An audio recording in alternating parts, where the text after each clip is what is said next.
How do Mime Artists? Welcome to 10 more UX stages, starting off here with Sneasel. Full fighting team, you know it, you love it, you've seen it before, you've loved it before, you've used it before. You know what it does, making matches with the Beware, just trying to stop the countdown for maybe a turn or two, using the Buzzwole just to get as many matches as possible. I did go in with a +5 moves on the stage just because it's got a fair amount of HP, there's some disruptions, a little bit of everything on this stage, so it's nice just to have that wee bit extra boost. I certainly found it necessary. I did it a couple of times and I was usually about 2 or 3 moves away from the S rank, but this team is almost fully optimized. Buzzwole, max level, skill level 4 or 5. Meloetta, max level, skill level, I think 3 or 4. Beware, about the same. Lucario is only 18, I know it goes up to 30, but again, very powerful team going in with a +5 moves. Give it a couple of shots though, see what you think, but I would definitely recommend the +5 moves for this stage. There'll be a couple of Sneasels on the stage as well, but by the time that they start to appear, it shouldn't be much of an issue. And there we go, 12 moves left. If you make a couple more matches with the Buzzwole, you might even get it in a few more.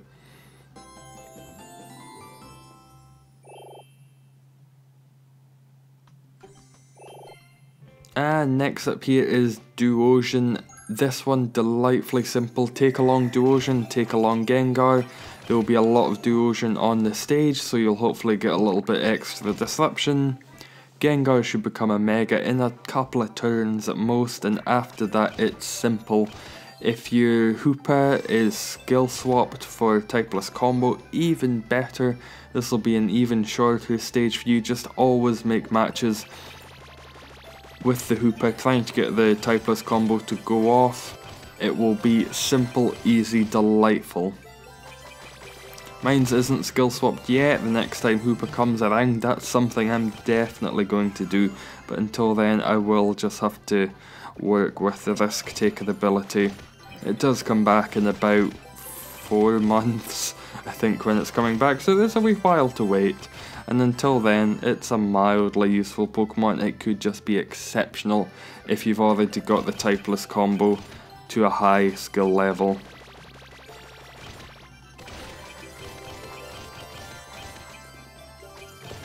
And there we go, 5 moves left. You shouldn't have much trouble with it. There's a fair amount of HP, and you're not doing that much damage because Duosion is one of the Pokemon.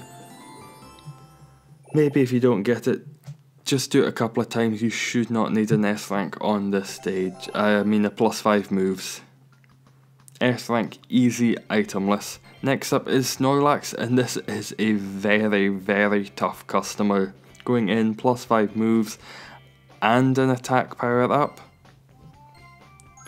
This one has a lot of HP, there's also a fair amount of disruptions on the stage. This is a very good team, but even then it still did struggle. I tried doing this itemlessly as far as possible. I was usually about 5 or 6 moves away from the S rank, and when there's 55 moves, that's not a lot. It's a fairly tricky stage because it is just so bulky. There's already up to 24,000 pretty much, and a fraction of its health is gone. That's why the shiny Mewtwo is here. It's super effective and it gets rid of itself, so it kind of becomes a 3 Pokemon stage, which makes it a little bit better for comboing, a little bit better. That's why Lucario is here. That way you can do more damage for fighting types in the combo. If yours isn't that highly leveled, you can always just take along a typeless combo Pokemon instead. They're all fighting type, but typeless combo will still give you a little bit extra boost. The disruptions, as you can see, aren't that terrible, just some breakable blocks that are very easy to get rid of because of how few they are, and because most turns you'll get at least a, well, hopefully at least a 5 combo or so. Sometimes you won't, but you can strive for that as the goal. That way you can be doing quite a bit of damage, especially if you're making matches with Buzzwole or Lucario. Even the Beware will be quite helpful here, just doing a little bit extra damage. The attack power up makes this stage so simple. Each time I would play through it, it would be about a 5 or 6 minute run, but with the attack power up, it just goes past in a breeze. Attack power up is definitely the best one here. You probably won't need the +5 moves if you're using the attack power. It's just in case something goes severely wrong that I took it just as a little bit of safety. It's just an extra 1,000 when you're already paying 5,000. Think how bad it would be if you missed it by 1 or 2 moves when you could have done. And at a certain point there will just be a lot of unbreakable blocks. You need to beat it before those unbreakable blocks become an issue, as you've not really got anything to get rid of them. And then after that is Granbull going in with a strange team, but also +5 moves and attack power up. There's going to be a lot of Granbull on this stage, as you'll no doubt see here. And you'll see in the Skyfall, so it's just a lot easier to bring along Granbull. Also bring Registeel, just because there will be a lot of unbreakable blocks about the stage, which is nice to get rid of. Typeless combo with the Buzzwole, with the Silvally, that's here as well, just doing extra because you've got so many different types. The shiny Gyarados is just because it gets set up relatively quick and it gets rid of itself, which makes it even better. This Granbull is very similar to the Snorlax stage we just had. It's got a lot of HP that you want to bust through as soon as possible. This one's slightly more forgiving in that every time you make a match of maybe 3 or 4 combo wise, it does disrupt more Granbull on this stage, which is quite nice and can help combo a little. My Granbull I think was only stage 2 going into this, so attack power up I find very necessary for this stage, just to be doing a little bit extra even though you've got damage boosting Pokemon like Silvally on the team.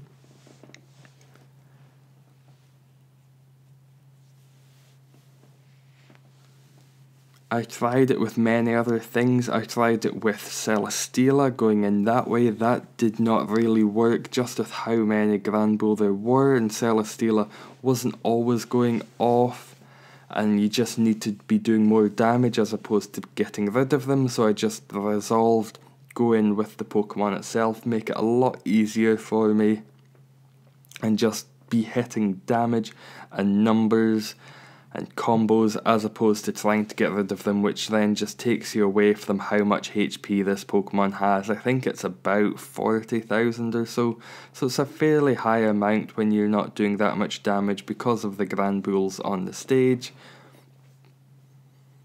But the attack power up, the +5 moves can help you with all of this. If you don't want to S-rank it, that's completely fine. I'd say take along the Granbull, and at most you'll need the +5 moves, and that should be you away.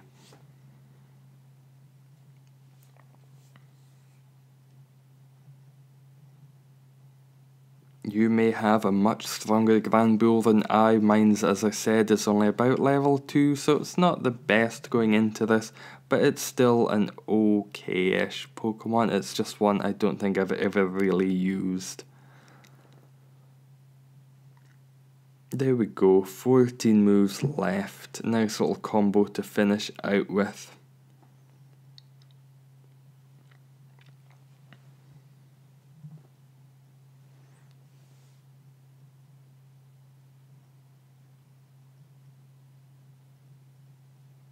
And next up here we have Frogadier, another fairly tricky Pokemon. I had to do this quite a few times with +5 moves just to be able to beat it. It's all very RNG based, it's all ability based. If you can get the Angry Pikachu to go off, if you can get the Tapu Koko to go off. Mine still has the Eject ++, it can now be swapped for Typeless Combo. I don't know if I'm going to swap mine out because I personally really like the Eject ++ on it. I think mine is about skill level 3 or 4 by this point, so I think it's a fairly good Pokemon to have, even if it could be used more with Typeless Combo. I personally like this setup. I like quite a few of the abilities that the Tapus have, but if you want to swap them out, that's entirely understandable as well. More Pokemon with Typeless Combo is a very good thing. I just don't want to take away from some Pokemon that also have very good abilities.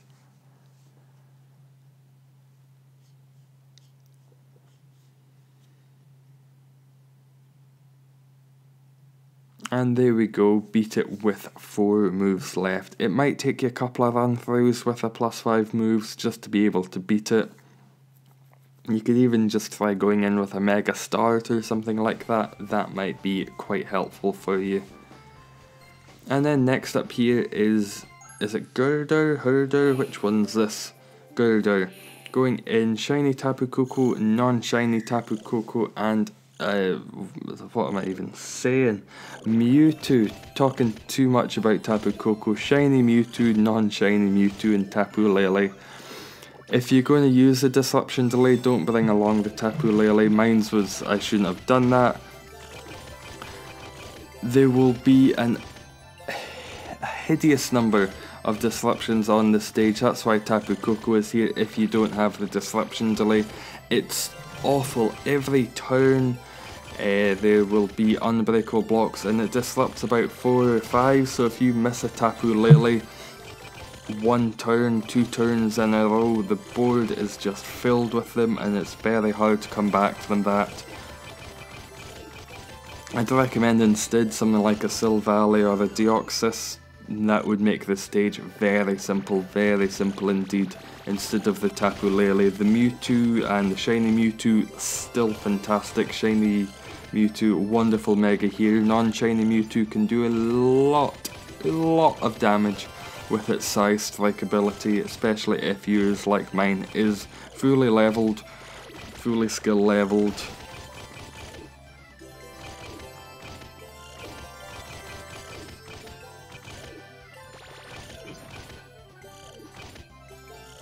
And there we go. +5 moves, not necessary at all, but the Disruption Delay is incredibly necessary. Try it out, see the disruptions for yourself, they are abysmal. Then we have Quilladin up next, going in full flying team with a +5 moves. As you can see, a lot of these stage, the baseline is +5 moves, also a Mega Start and a Disruption Delay.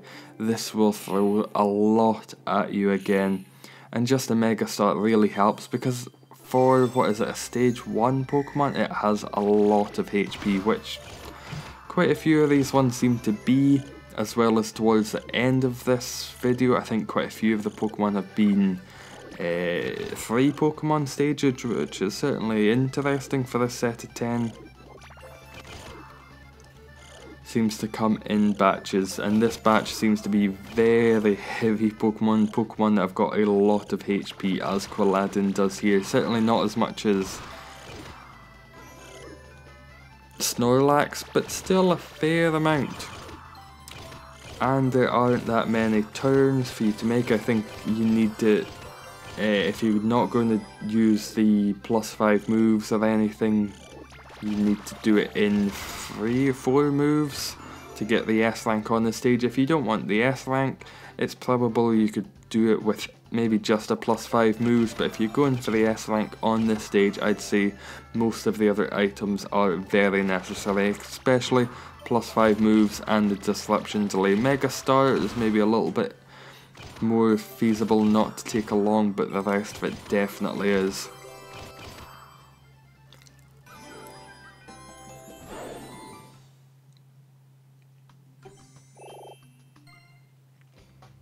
And another delightful one here, Shelgon 3 Pokemon stage, Shiny Mewtwo, just because of how fast it gets set up, Silvally and Shelgon itself. There will be a lot of Shelgon, as you can see, in the ice and in the Skyfall, so bring it along, have a nice old time with it. It makes the stage very easy indeed.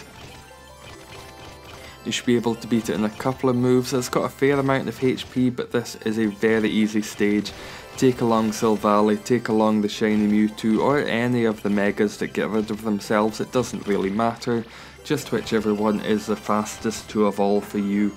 I like this one, just the shiny Mewtwo, just because it's got Mega Boost, which is nice, boosts itself when you make a match with it, so do that in the first turn or two and you will be away. You'll be fleeing, you'll be flying, you'll be having a fine old time. It can be a little bit hard to tell what's on the screen just because there's so much grey and white, but it'll all just blend into itself in the combo.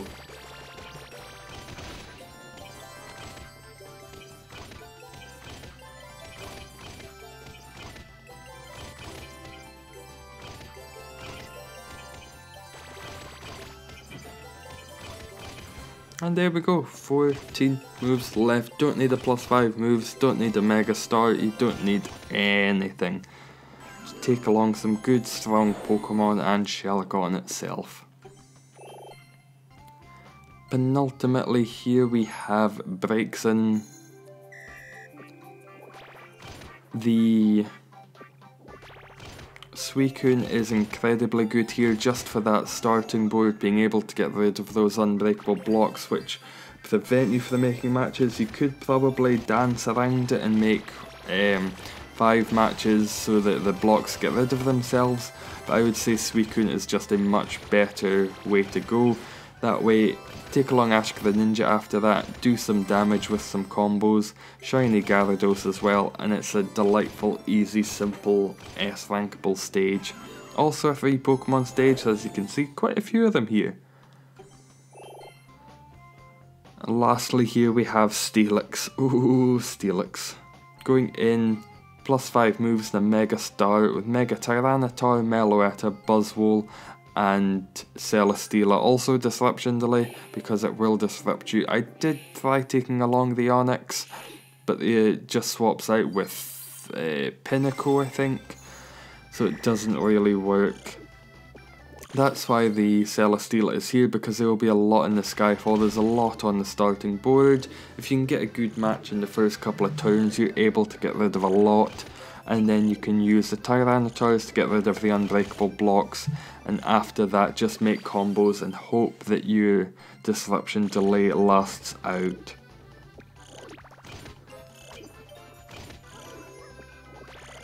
So just occasionally make matches with the Celesteela, just getting rid of as many of the Onix as possible, and then just combo with the Buzzwole, with the Meloetta. And that's about the long and the short of this stage. It's not too terrible, but you do have to spend a fair amount of coins to S-rank it. If you're not going for the S-rank, I'd say possibly just a disruption delay, not even the +5 moves, just because the disruptions are the main issue on the stage. Unbreakable blocks, Onix, it's a whole ordeal.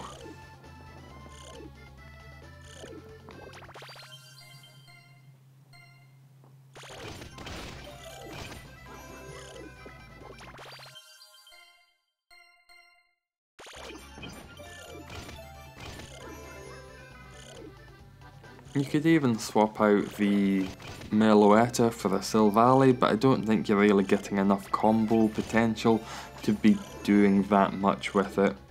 I think this is a fairly good team, even though 2 of them are not very effective. You can swap out the Tyranitar for the Aggron, but I think even then that's not super effective.